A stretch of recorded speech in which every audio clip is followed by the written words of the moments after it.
What's up guys, Andy with Andy's Auto Care Plus. Right now what I'm going to be doing is I'm going to show you how to go from this to this. So stay tuned, I'm going to show you exactly how to do this on the cheap. Okay, so the first thing you're going to want to do is you're going to want to order up some of these square locking pins. They're 5/16 by 2 1/4. I'm going to provide you guys with a link down in the description, make it easy for you, straight from Amazon. I'll actually put a screenshot of what it is real quick, and then what you can do is you can screenshot that so you know exactly what you're looking for. I'm going to do that right now.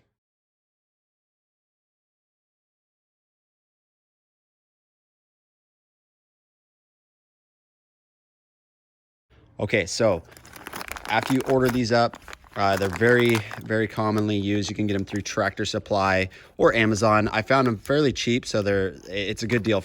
I'm going to end up with 10 of them. With a 4-door, you only need 8, obviously. If you've got a 2-door, obviously you're going to need less than that. So, but anyway, you can get and have backups, whatever you want to do. They're not very expensive, so I'd encourage you guys to just go click on that link and order them that way. So you start with those, and now I'm going to go to the door and we'll show you how to do it. Okay, so right now we're looking at the actual hinge itself. I'm going to actually show you what these are, the pins that are in there. This one, the top hinge, well, on mine particularly, it might be a little differently on yours, but let's just go with the way it was on mine. They were in there like this. Well, this one was. Then it has this little locking clip like that. Fairly easy to get out. I just used a little flathead screwdriver, popped it on out, and the pin will come out. The opposite, the lower one, let's go down and look at that one. The lower one was down this way, so it was a little bit more of a challenge to get the clip out, but it does have a clip on the bottom. You'll have to pry that out and pop the pins out. Also, this little piece right here had this guy right here. That's really easy to pop out. Mine pops out through you push it out through the bottom and push up. Okay, so right now I'm going to actually be installing the door. You can do it by yourself. It's a little bit of a pain, so I would definitely suggest having some extra hands. Right now I got my 9-year-old Jaden. He's going to be helping me a little bit, just helping it hold it in place, or maybe even putting the pins in themselves. So what I'm going to do is I'm going to set aside a pin so that I know I have it. At first I'm going to show you guys that I can do it by myself. I'm not a very strong person. You just basically line it on up. We're going to see how this goes as far as by myself. But then I'm going to take my pin and I'm going to try to get it in the top one.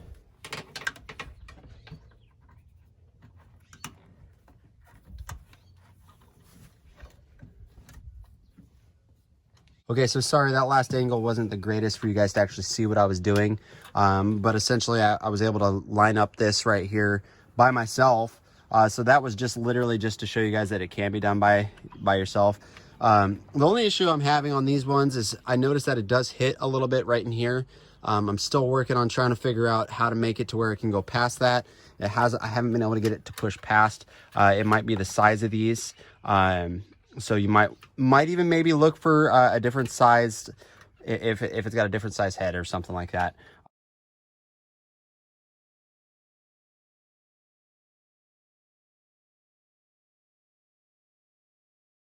I'm sure there's some other ones on the market that will work as well. It does still work. I can still get it on that lower piece of it. I did it earlier.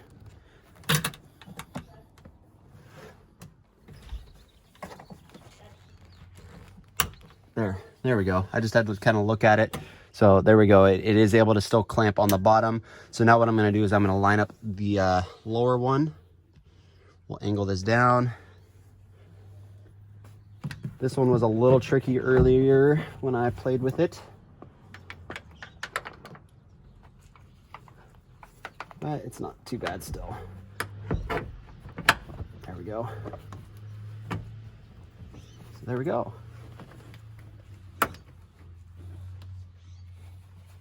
So I'm really going to try to work these to where maybe I can get them to go a little lower. I would feel a little safer about that.